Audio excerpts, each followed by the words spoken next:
Moja ya maeneo haya ya urithi wa dunia ni hifadhi ya taifa ya Serengeti. Yako maeneo mengine kama ulivyokuwa unaona hayo mabango. Kuna maeneo mengine kama hifadhi ya taifa au hifadhi ya mamlaka ya Ngorongoro, hifadhi ya taifa mlima Kilimanjaro. Alafu tuna maeneo mengine kama pori la akiba la Selous.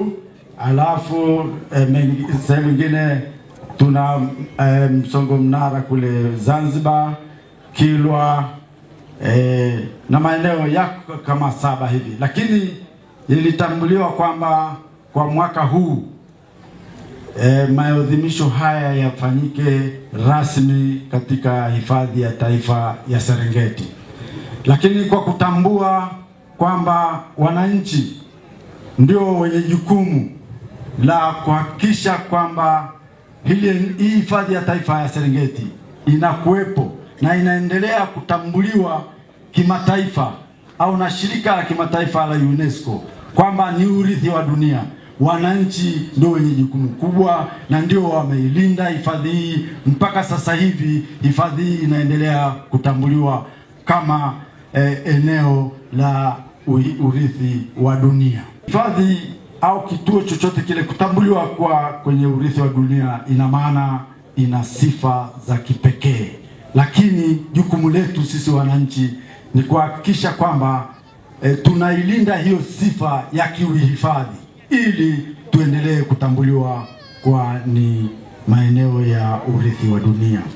Kutambuliwa kuwa ni maeneo ya urithi wa dunia sio jambo tu la kutambua, bado lina maana ya kwamba ni vivutio ambavyo vinatunzwa, ambavyo vitavutia watalii, na watalii watakuja kwa wingi kwenye nchi yetu ya Tanzania, na baada ya kupata watalii kwa wingi, basi tunapata mapato ya nchi yetu na wananchi wananufaika.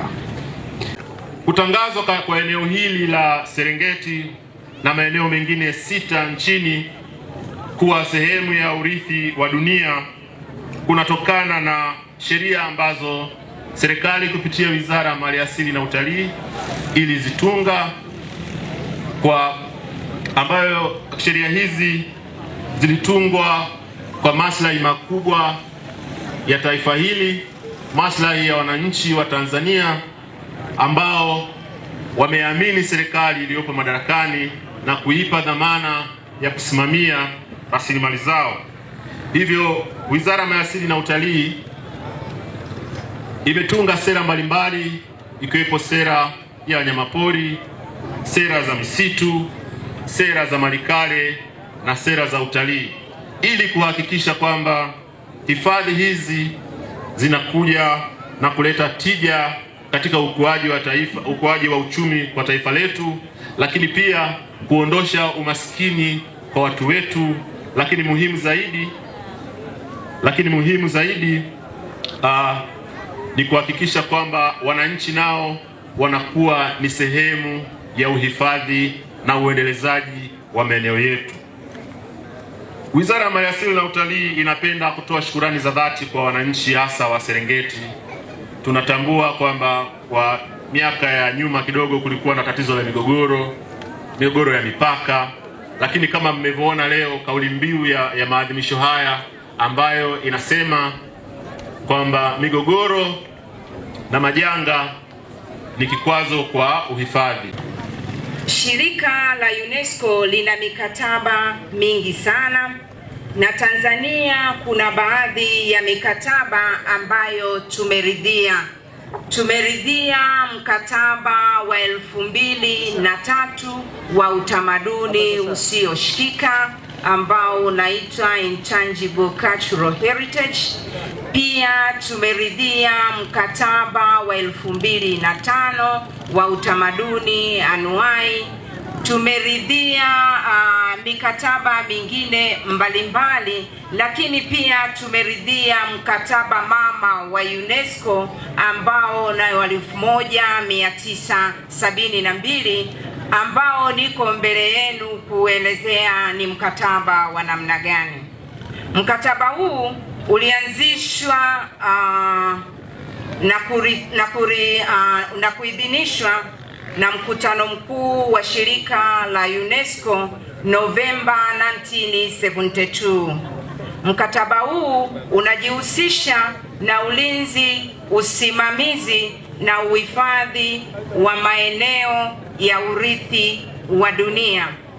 Tanzania ikiwa nchi mwanachama wa UNESCO, ambapo imesharidhia mikataba mbalimbali ya UNESCO, lakini pia imeridhia na huu mkataba wa 1972 na iliuridhia mkataba huu mwaka 1977, na sehemu ambazo mkataba huu unasimamia ambazo ziko Tanzania, yaani maeneo ya urithi wa dunia, ni hifadhi ya Serengeti,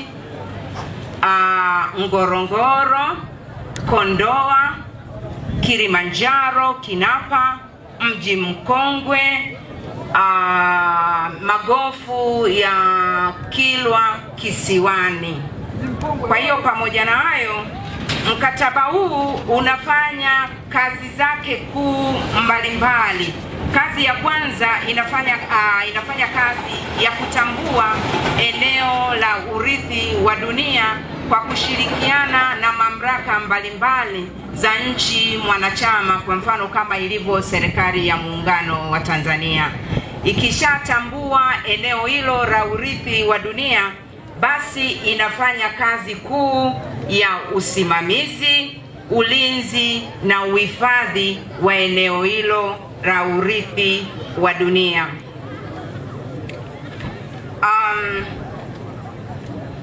Kwa hiyo malengo kuu ya mkataba huu ni kama ambavyo nimeshayataja kwenye utangulizi, kwamba ni kutambua na pia ni kushirikiana na nchi katika kuyaendeleza maeneo hayo ya urithi wa dunia, lakini pia ni kushirikiana na nchi husika, yaani nchi mwanachama, katika kufanya tafiti mbalimbali zinazosaidia katika kuimarisha ulinzi wa maeneo ya urithi wa dunia.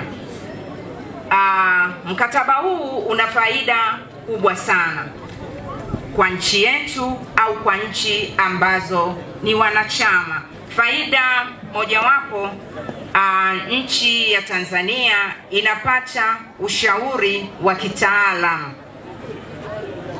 Pili, inapata fursa ya kuwepo katika mtandao wa kimataifa katika kufahamu zaidi jinsi ya kulinda na kutunza maeneo yetu ya utamaduni na urithi wa dunia. Kipekee nazipongeza sana taasisi zote zinazohusika na usimamizi wa maeneo haya ya urithi wa dunia hapa nchini. Taasisi hizo ikiwa ni pamoja na TANAPA, TFS, TAWA, Mamlaka ya Mji Mkongwe Zanzibar na Mamlaka ya Hifadhi ya Ngorongoro.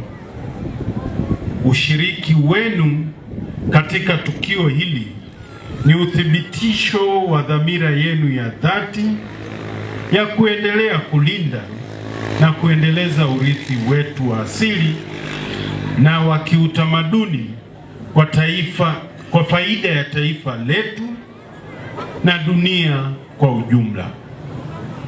Ndugu wananchi, licha ya umuhimu mkubwa wa maeneo haya, bado kumekuwepo changamoto zinazoathiri uendelevu wa maeneo haya, ikiwemo ujangili, uingizwaji wa mifugo katika hifadhi, uchomaji moto holela, athari za mabadiliko ya tabia nchi, ongezeko la mimea vamizi na migogoro kati ya binadamu na wanyama. Nakumbuka kufuatia kukithiri kwa migogoro baina ya hifadhi na wananchi, mnamo mwezi Mei 2024 nilifanya ziara katika kijiji cha Mbalibali hapa wilayani Serengeti.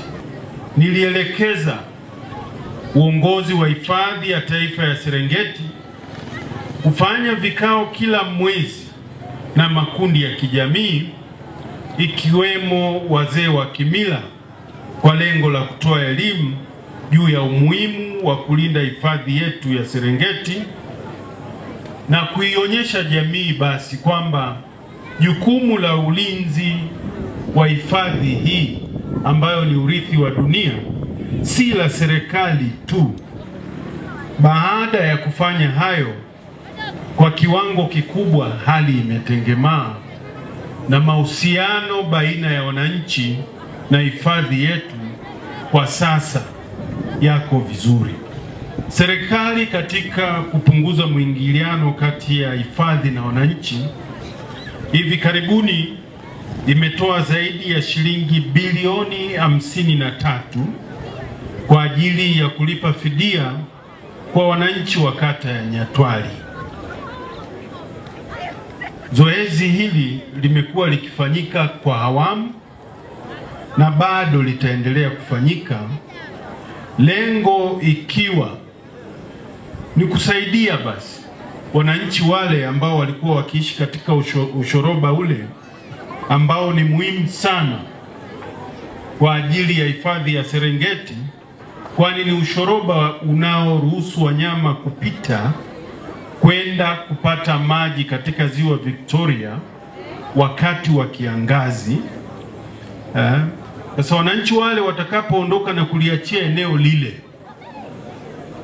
wanyama wataendelea kupita na kufurahia maeneo yao ya asili. Ulinzi wa mali asili hii ambayo tumerithishwa na mababu zetu, sisi nasi hatuna budi kuirithisha kwa vizazi vinavyotufuata.